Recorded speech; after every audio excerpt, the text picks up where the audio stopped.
This is the fourth video in the series. It's where do we want? You're developing a plan to get from point A to B. In this, it gets a little more analytical, but if you use the 5 numbers that I described before, that is from gross revenues minus cost of goods sold or service provided, and gross margin less total operating expense pre-tax profit, and you arrive at whatever your current number is. We talked about 10% pre-tax profit as point A, and then you do that again as and where you expect to be or where you'd like to be, and you use those 5 components: gross revenues minus cost of goods sold or service provided,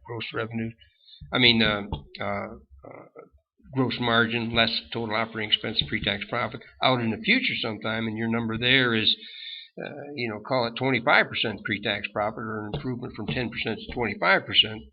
Then you go back and look at those components and see what the difference is. Let's use an example. Point A, you have for every dollar of sales, say you have 60 cents on the dollar, or 60% cost of goods sold, which leaves your gross margin of 40 cents, 40 cents on the dollar. From that, say that you have 30 cents in total operating expense, it leaves you a 10% pre-tax profit. When you look out in the future and see 25%, and say that for every dollar of sales, there is a 50 cent cost of goods sold or service provided, leaves you with a 50% margin. And then your total operating expenses are 25 cents on the dollar, that leaves you with a pre-tax profit of 25% relative to the 10% at point A.